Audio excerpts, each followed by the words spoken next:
got Erie, Grant with a glass of wine, good man. Patricia, Norman again, David Reed, Charles Barnasconi with a cup of tea, Alex, Roger, Caroline, Frank, Donna, Mabel, Caroline A, Liz Martin. Who else we got? I think that's, Linda Weatherly on the sofa. Yes, I said David Wise.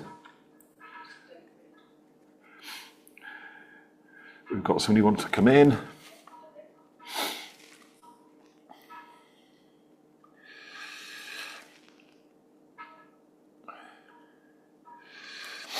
So, here we go. I think our numbers are down a little bit because here in the UK, it's Shrove Tuesday, otherwise known as Pancake Day. So my guess is the people who normally here who have got kids are on the with the frying pan tossing pancakes up in the air, and hopefully they're not sticking to the ceiling. So what episode is it itself? Is it 11 or 12? Oh, we've got no idea. As you can see, I'm not at home, I'm not in my library, I'm not in our studio. We've just started the second week of our master practitioner training. So we've been doing master timeline therapy today. We'll be doing how to do breakthrough sessions and how to do healing interventions tomorrow. Then Thursday and Friday, the master practitioners are doing their breakthrough sessions. So they will do a breakthrough session one way, one day, breakthrough session the other way, and then on Saturday and Sunday, we're doing master hypnotist. So we're having a busy time. It's session 12. So remember, last week we did the direct flash, where we directly flashed a message to an individual, one person. This week what we're looking at is how can we do the equivalent of the direct flash, one on many. And the title of the chapter is titled Positive Aura. So this is particularly useful if you wanted to direct flash an entire room or direct flash an entire audience with your message. So what we're doing is we've got our energy field, which we've looked at before. Let me find my pen.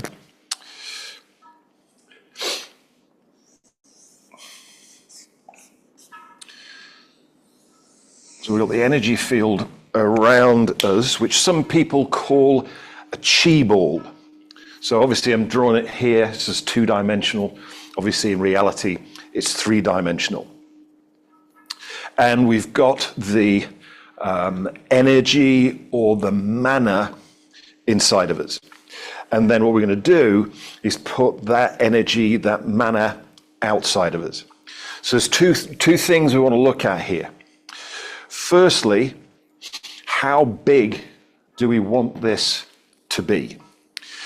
Well, if we wanted to basically energetically influence all the people in a room, then we want to make that chi ball as big as the room, which is where Hakalao and peripheral vision come into play.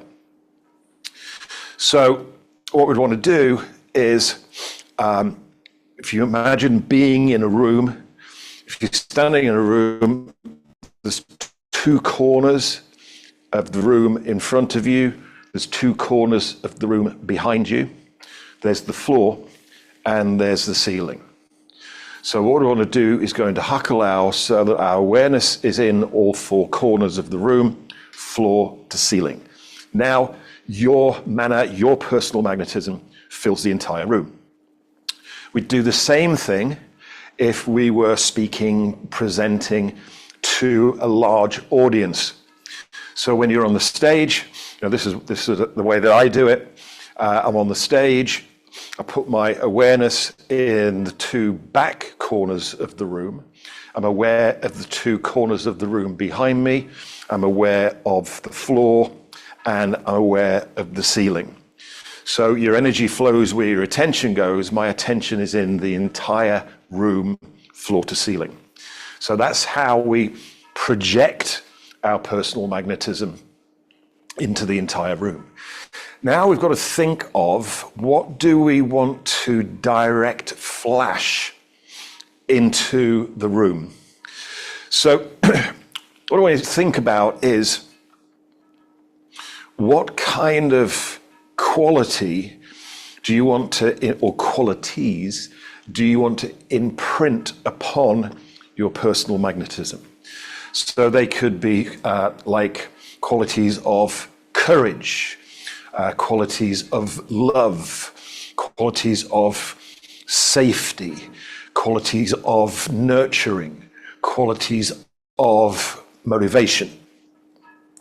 So the way that we then do this, like we were looking at last week for direct flashing just one person, the important thing is that if we want to do courage as an example, then we need to feel courage, feel the emotion of courage inside of our body, which will then impregnate the personal magnetism field with the feeling of courage. So it's important that we get in touch with the emotions that we're wanting to flash out to the entire room, to the entire audience. And it's that energy, it's that personal magnetism that does two things. It gets the attention of the people in the room, and the quality that we put into it influences the way that people feel in the room. So, I think it was Bill Clinton. People have made comments about Bill Clinton, that as soon as Bill Clinton enters a room, everybody looks at him and all conversations stop. That's because of the personal magnetism. So it's your personal magnetism that gets your attention, and then the quality that you put in it determines the way that people feel when they're in the room. So here's the technique that I do. It's what we teach on Presenting Magically. It's what we teach on our NLP trainers training, when we're teaching how to use energy as a speaker, presenter, and trainer. These are the steps. So firstly, I want to put my energy out. So I find a spot on the back wall of the room that I'm going to be speaking in. This is with the audience in the room. I look at that spot at the back of the room. Then what I do is I withdraw my attention from the room. I put my attention inside of me. This causes my personal magnetism chi ball to collapse. Then looking at the spot, I then put my attention out in the two corners in front, two corners behind, floor to ceiling. That's then when I fill the room with my personal magnetism. What people sense, whether it be consciously or just unconsciously, is they feel my energy disappear, and then they feel it come back. That's what grabs their attention. So I've actually grabbed their attention without saying anything. I haven't even spoken yet, but I've got their attention. Yeah. Now, what we also talked about, what Theron Q Dumont talks about, is, how do we use this when we want to get people's attention, like the one I've just talked about? how do we do it when we don't want to get people's attention? So essentially, what you do is the opposite. What you do is you collapse your personal magnetism field. So this thing here, you bring that all the way in. So basically it's on your skin, or even just inside of your skin, which means your entire energy field is inside of you. Yeah. Then we think about what color attracts the least attention. And the color that attracts the least attention is gray, matte gray. So what we do is we bring the energy inside of us and we fill our mind with matte gray. It's quite interesting that in movies, the spies, in something like James Bond or some spy movie, the spies always drive around in big black cars. In actual fact, what real spies drive around in is matte gray cars, because they attract the least attention. And I tested this out, I tested this out a number of years ago. I was running an event in Malta, and I was at the Hilton in Portomasso in Malta. And in the basement of the Hilton in Portomasso is a fantastic Thai restaurant, the Blue Elephant. I was having dinner there with the person who's running the room for me on that particular event, which is Ruth. And I saw over the other side of the restaurant, there was a whole bunch of my students who were on the event that I was running. So I thought, I'm going to experiment with becoming invisible. You see, the key to becoming invisible is to not attract people's attention. As soon as you attract their attention, they look at you, then they see you. But if you're not attracting their attention, they don't look at you, and effectively, if they're not looking at you, you're invisible. So the gents' toilets, restrooms were over the other side of the restaurant, which meant I needed to walk past their table to get to the gents. And so what I did was I collapsed my personal magnetism field. I filled myself with matte gray, and then walked past their table to go to the gents. And then obviously I came back out, walked past their table again. And over the space of the evening, I think I did that about 3 times. So I walked past their table 6 times, on the way out, on the way back. And nobody spoke to me, nobody said anything. The next day when we were in the training, I said to them, how was your meal in the Blue Elephant last night?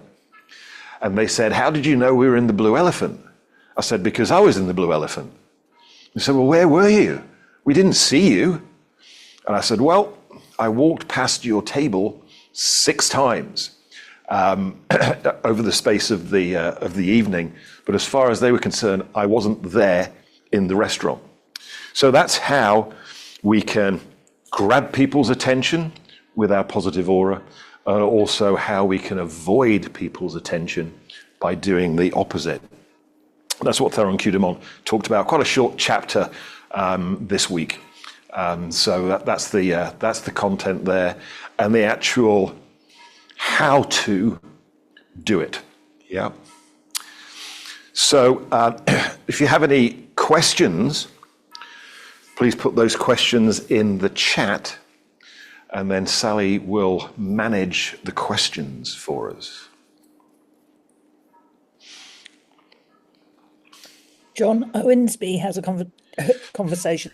Question for you, David. John, if you want to switch your microphone on and then actually ask the question. David, hello.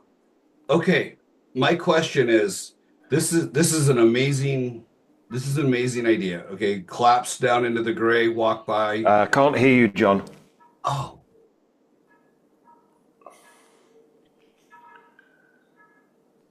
Can you hear me now? David, can you hear me? No, nobody comes out. Can anybody else hear me? I can hear you. Yes, Okay. Okay. That was Can you that hear was me now, David? that was a problem on my end. Sorry, John. Okay. So my question is, when you get really good at this, collapsing down into the gray, walking by, attracting and unattracting, do you just do it automatically? Does it end up being like a switch where you can just turn it on and turn it off, or do you need to visually do the process each time? Does that make sense? Yeah, no, it makes sense. I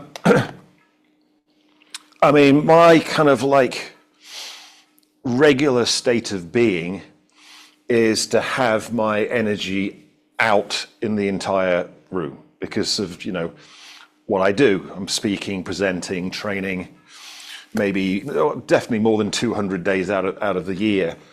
So my natural state of being is with the energy out. So I do tend to find that when I want to do the opposite, I do go through the steps because I'm wanting to attract attention way more than being invisible. The thing that I do with the invisibility is, if I'm in a place where potentially I'm not going to be 100% safe, that's when I would collapse my aura down, think gray, so that I can pass through a place and not be noticed. Of course, from a Huna perspective, we could also use the Opua Kahal Makaliti, the cloak of light, which again gives us a degree of invisibility. This is something that people who aren't initiated into the Opua in Huna can do, and it works very effectively. Okay, excellent. Thanks, John. Thank you. Norman's got a question for you. Norman. Hello. Would you mind reviewing? I think I might have missed this, the collapsing of the aura or through the process. Yeah, so I was talking about right at the end, where basically you, from your energy field here, you retract it with your attention, you retract it to inside of you, so that your energy doesn't go beyond your skin. And whereas with, the positive emotions we talked about, courage, love, whatever, it's important to get in touch with the emotion inside of you. But equally what you could do is for me, a color that immediately comes to mind for courage would be red. So what you can do is you're feeling the emotion of courage inside of you, and then you're imagining your energy field, which is the size of the room, filling with red. But then if we want to become invisible, we retract the energy field to just inside of our skin, and then we fill our body with matte gray, because matte gray is the color which attracts the least attention. And essentially, if you're not attracting anybody's attention in their world, in their universe, you become invisible. You're invisible because they're not looking at you. So that was the process for collapsing the aura. Okay, the reason why I'm asking is because I've tried it quite a few times, and I thought people were going to run right into me, and almost at the last minute, they went around me. So I just wondered whether or not I had collapsed because I used a combination of both retracting and opioid 19 to see how well the combination would work. Yeah, I mean, I experimented, when I first started to learn this stuff, I experimented the week before Christmas in Oxford Street, which is a main shopping street in central London. It's not so busy post-COVID as it used to be, but it used to be massive crowds. I mean, it used to be absolutely rammed on the pavement and the sidewalks. And so what I would do is if I collapsed my energy field and walked down the sidewalk pavement, people bumped into me. Then what I did was put myself into Huckalau, and it was like the parting of the waves of the Red Sea. The crowds moved out of my way before I even got close to them. So that was my kind of like way of testing things. Does that answer your question, Norman? Yes, it does. Cool. I'm still, I trying to figure out how to do a combination of Huna, certain opus, and the magnetism. Because it sounds to me, as you were explaining how to do the crowd, it sounded like Ho'oponopono. The only difference is in that in Ho'oponopono, you invite people in, and you first fill yourself with the energy, and then you fill the other people with the energy until they overflow, as you know. Yep. And I just wondered whether or not that, I think it will work really well to almost have the idea of Ho'oponopono, but not in the trying to not to cut the akua cord, the cord at the end. Yeah. Is that? Yeah, I mean, that's about last week when we talked about the direct flash, which was to send an ARCA cord out to somebody that you wanted a direct flash, and then flash the energy down the ARCA connection, which is obviously something that we teach in Huna, but that's not in Theron Q Dumont's book. Thank you much. Cheers, Norman. Charles, you're up. Good evening, David. Good evening. How you doing? I'm good, thanks. How are you? Yeah, good. Thank you. Excellent. Simple question, I think. And I think this vaguely takes my mind back to my first presenting magically. And I was curious about, could you use like symbols or items? Could I put items in the corner of a room, for example? So let's say I got some juggling balls, and I use those as like symbols or icons that I could connect to. If I plonk one of those in each corner, Yeah. I wouldn't put anything in the ceiling as such, but that then sort of sets out the format or the grid, if you like, and then Right. I connect with those four items, right? I make a kind of loop connection and in effect pull the audience into that connection with the symbols. Would that be an enhancement? Would it be a distraction? How would that work? Or No, I think that would work, because it gives you something in the four corners to focus on. Mm-hmm. And if your attention's in the four corners of the room, then essentially your personal magnetism will fill the entire room. So if you find that that works for you, then I don't think that would be a distraction. It'll give you something to focus on.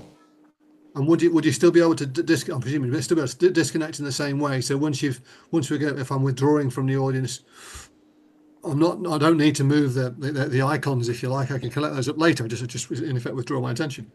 Yeah, I mean, what I tend to do to withdraw my attention is I wiggle my big toes in my shoes, and that takes all of my attention out of the room. And then boom, and back out again. Right. And it's that contrast that people pick up either consciously or unconsciously, is that suddenly you enter the room. Well, it's interesting. I guess that's like a pattern interrupt, isn't it? You're interrupting your own pattern with the of the big toes.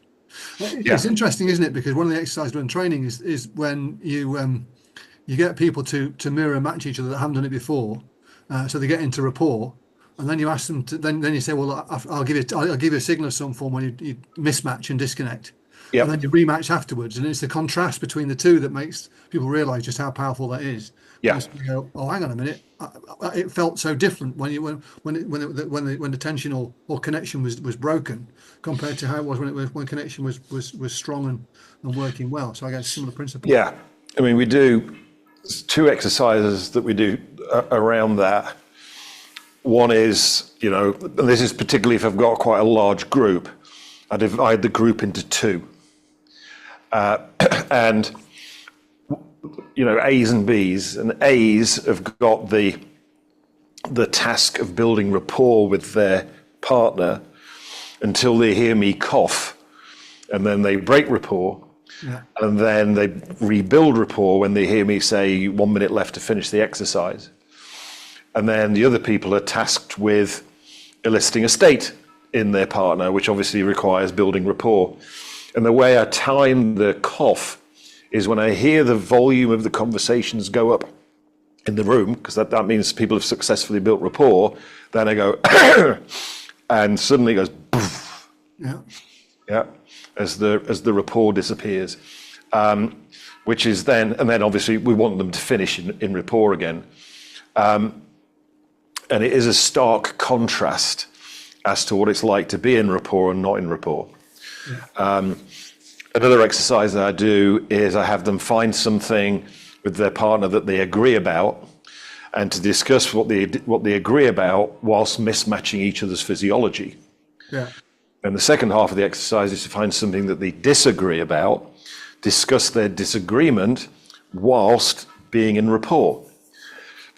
And one is they find it very, very difficult to string a sentence together in the first half of the exercise, and they wind up agreeing in the second part of the exercise. So again, those are great exercises to have people have a direct experience of what it's like to not have rapport, and it gives them a direct experience of the power of rapport.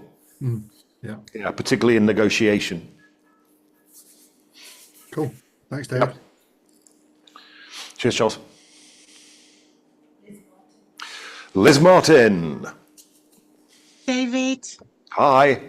I think I'm going back to an issue I mentioned before about this feeling that I'm invisible quite often. Right. And particularly in meetings with men, which I've mentioned before, and you did give some hints about body language. But I did wonder about, is it harder to do this sort of projection if your natural tendency is quite quiet?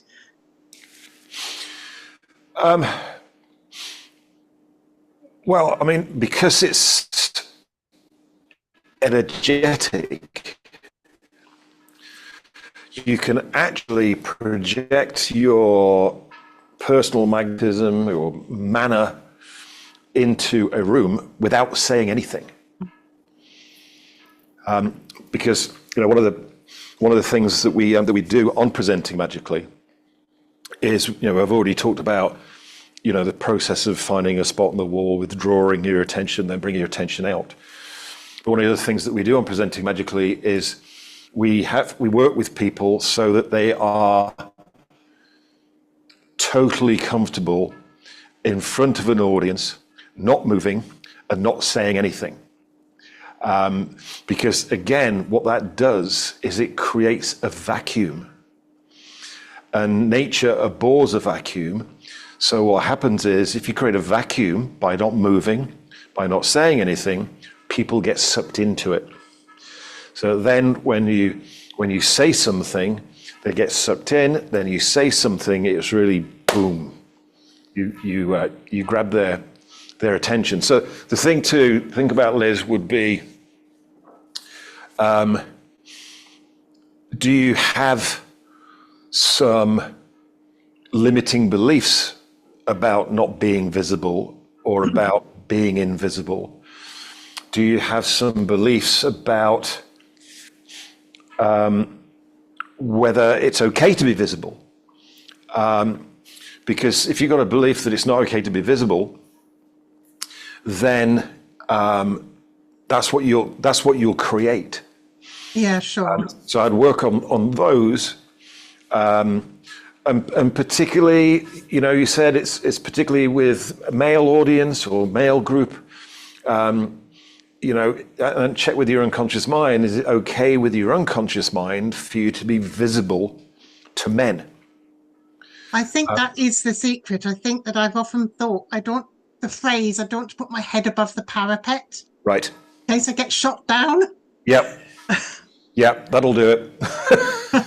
So that's a limiting belief. Yes, it is. Yes, it is. So what I would do is use, some either NLP technique or timeline therapy technique or Huna technique to get rid of that limiting belief. All right. Okay. Yeah. Yeah. It's Sally just sent me a note to remind me of something.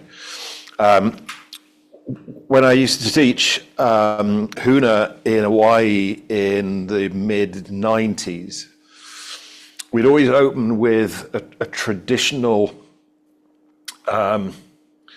hula ceremony. And there was this little girl, she was about 4 years old, so she's tiny. And but when she chanted, it was absolutely amazing. Yeah. And the hula master of the school that she was in, Atua Lopez, I went up to him afterwards and said, "Wow, she's an absolutely amazing chanter." And he said, "Yeah, she's probably the best chanter on the island, but when we enter into competitions, she never wins." And he said, "What advice do you think I can give her?" And I said, "Well, she comes across with a bit of a air of apology, almost like she was apologizing for being there and apologizing for chanting." And I said, and it's almost like she was apologizing and thanking them for giving her the attention.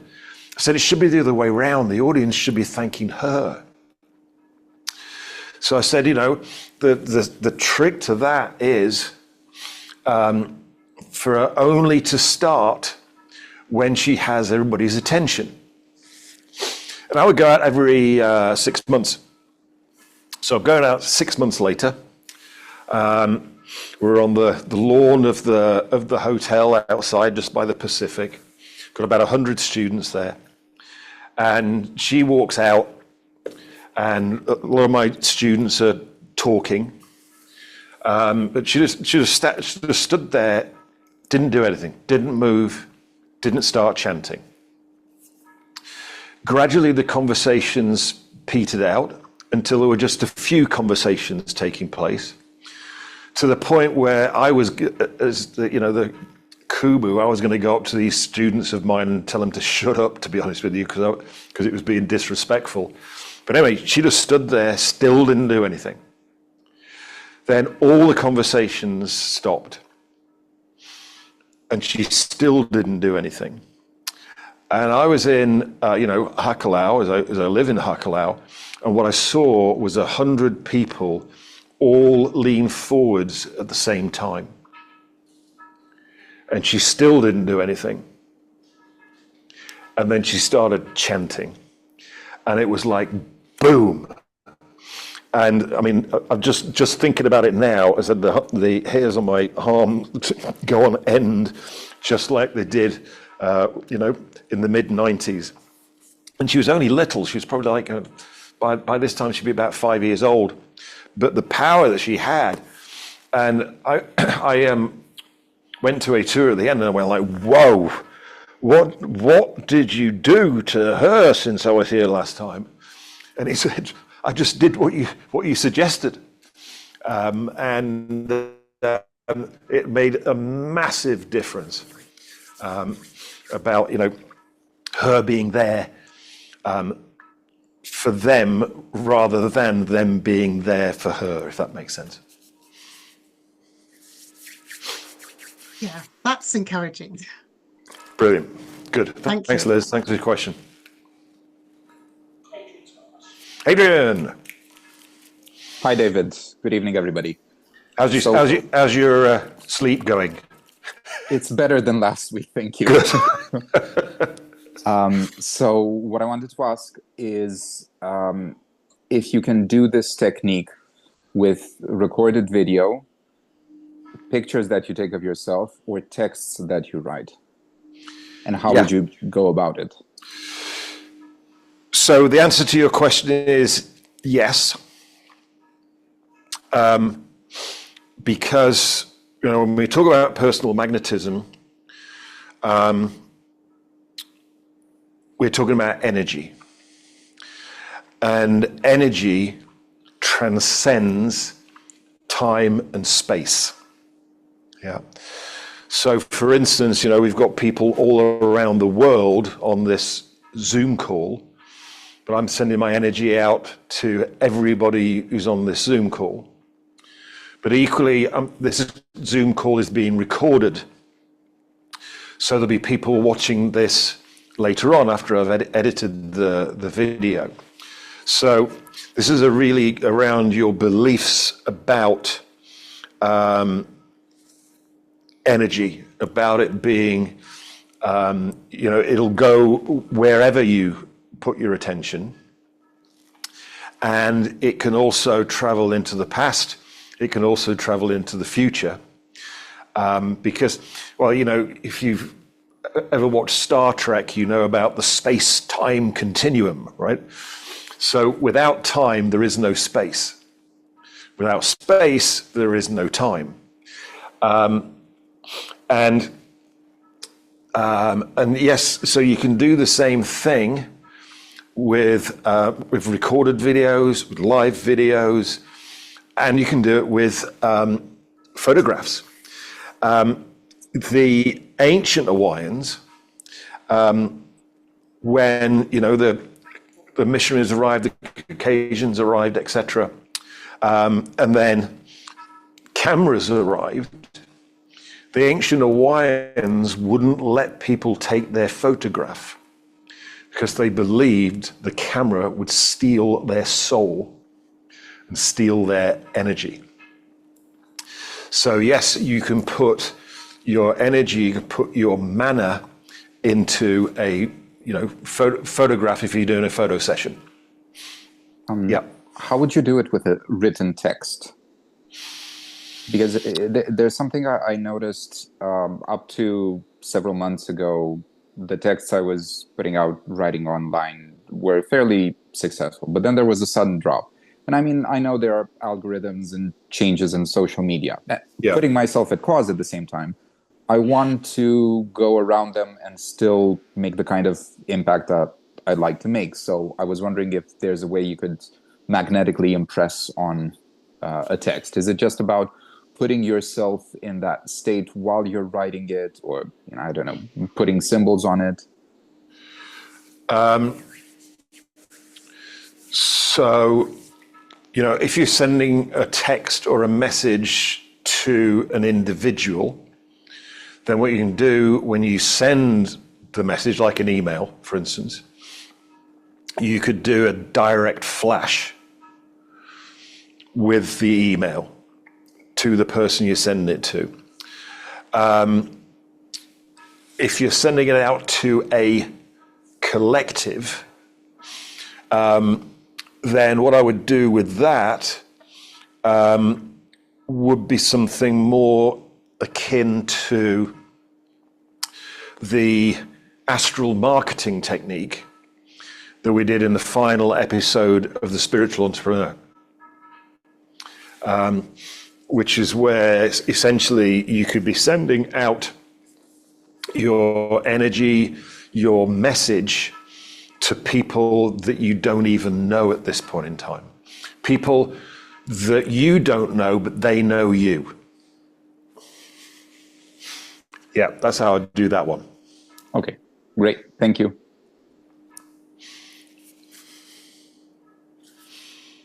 Any other questions, Sally?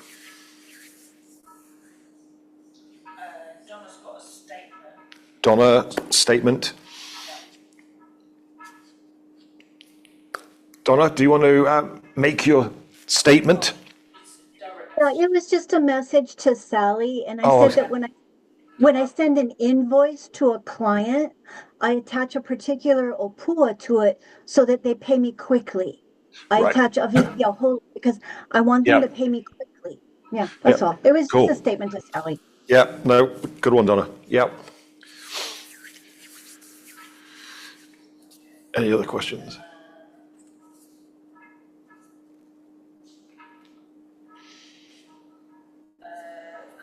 Charles is asking when was the spiritual entrepreneur recorded? Charles, I can't remember when that was. Sally said that what she'll do is she'll send you a copy, which has got a link for all the episodes in The Spiritual Entrepreneur. Okay, brilliant. Thank you. Yeah, I appreciate that. Thanks very much.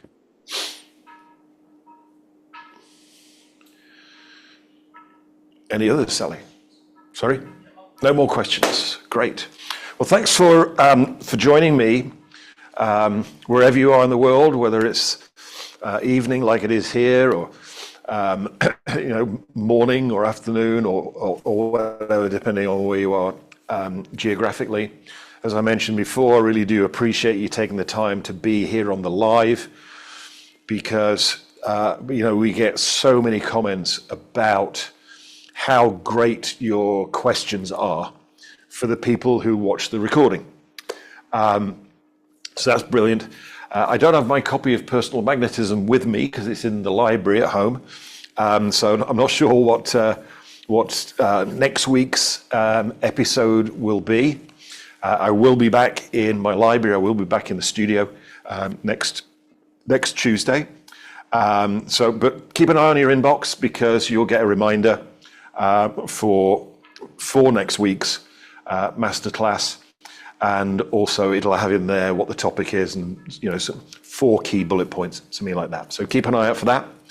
Until then, stay safe, keep going, have a great time, and we'll see you next week.